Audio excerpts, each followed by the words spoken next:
Welcome to the GK current affairs channel. तो इसमें हम बात करने वाले हैं आज एक करंट अफेयर जो कि Shri Parshottam Rupala launches 6 phase of Sagar Parikrama Yatra. अभी देखो एक न्यूज रिसेंट में निकल के आई है, ये हमने कहाँ से देखी है? पीआईबी के ऊपर, जो आपका प्रेस इंफॉर्मेशन ब्यूरो है, यहाँ से लिया है ये। और डायरेक्टली जो आपके बेसिकली यूपीएससी और स्टेट पीएससी और इवन आपके अदर कॉम्पिटिटिव एग्जाम्स, इसमें डायरेक्टली पीआईबी के ऊपर से क्वेश्चन आपके आ रहे हैं। तो ये जो सागर परिक्रमा यात्रा है, ये रिसेंट में न्यूज में आया है और इसका ये 6th फेज है। ठीक है जी, 6th फेज। तो अब 6th फेज के regarding as well as overall Sagar Parikrama Yatra में बेसिक पॉइंट्स हमारे हैं क्या? अगर मेंस में अगर ये क्वेश्चन आ जाता है तो how do we define or write this question in exact way to score maximum? तो हमारे पास कंटेंट होना चाहिए।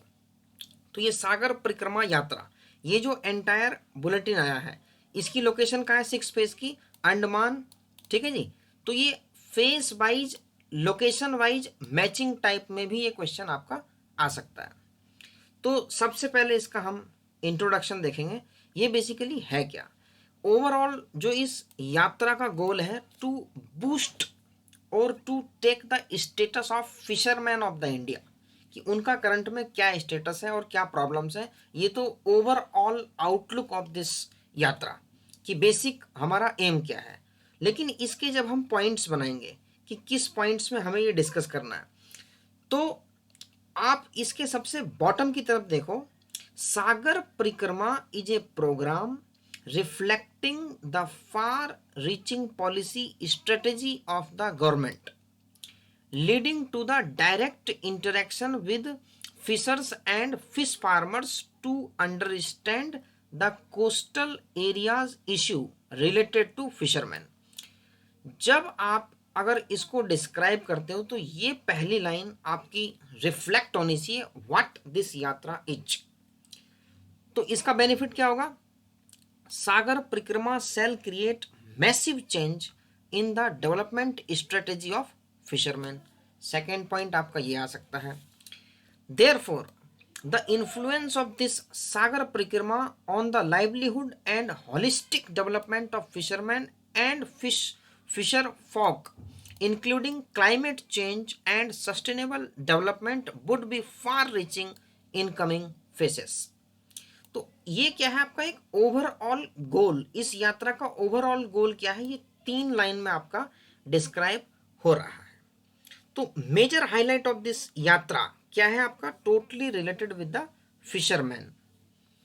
और इसके अंदर अगर हम और भी पॉइंट्स ऐड करने चाहें तो यहाँ पे देखो, जो 6ठे फेज की अगर हम बात करें, union minister of fisheries, animal husbandry and dairying Shri Parshottam Rupala has taken this unique initiative of Sagar Parikrama to visit coastal areas of entire country. ठीक है जी, इसमें क्या है, वो coastal areas of entire country through a pre decided sea route. अब इसमें exact सी root है क्या उनका? तो कोस्टल एरिया का है। तो ये रूट भी आपको जो अलग अलग पॉइंट्स हैं वो सारे इसमें पता होने चाहिए। टू मीट द फिशरमैन, पहला ऑब्जेक्टिव क्या है? To meet the fisherman, fish farmers and beneficiaries of various government schemes. अब देखो यहाँ पे क्या है, not only fisherman but the beneficiaries of various government scheme, जो आपके ऑब्जेक्टिव टाइप में दिए जाते हैं।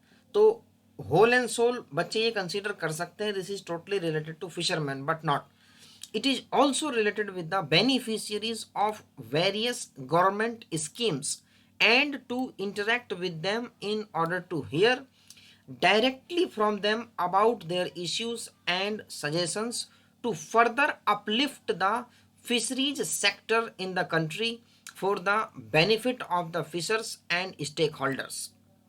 अब जर्नी की बात करें, the journey of first phase, इसका जो फर्स्ट फेज था of Sagar Parikrama has started from Mandvi Gujarat on 5 March 2022। तो फर्स्ट फेज कहाँ से स्टार्ट हुआ आपका? मांडवी में। कहाँ से? गुजरात से।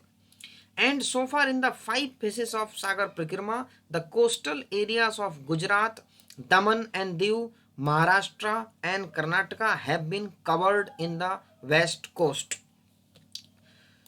उसके बाद Andaman and Nicobar island have vast potential for fisheries development in view of its coastal length of about 1962 kilometre. जो आपका अंडमान निकोबार है उसकी जो कोस्टल लेंथ है 1962 kilometre and Continental self area 35,000 square kilometre. अब यहाँ पे एक एक्स्ट्रा वर्ड आपका निकल के आता है EEZ, एक्सक्लूसिव इकोनॉमिक जोन। अगर आप प्रीवियस ईयर के क्वेश्चन उठा के देख लो तो EEZ पे आपका मेंस के अंदर क्वेश्चन आ चुका है। तो करंट अफेयर में अगर कुछ ऐसे वर्ड आपको मिलते हैं दैट इज वेरी इंपॉर्टेंट, तो उसके बारे में भी you have to explore. So that exclusive economic zone ये अलग से itself it is a big topic. इसके ऊपर आपके प्रीवियस ईयर्स में क्वेश्चन आए हुए हैं डिस्क्रिप्शन के लिए।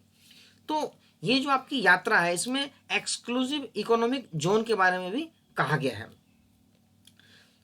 उसके बाद यहाँ पे for augmentation of fish production by harvesting the untrapped fishery resources without affecting the fragile ecosystem and towards welfare and upliftment of fishermen, the Department of Fisheries Andaman and Nicobar administration is implementing various schemes oblique programs।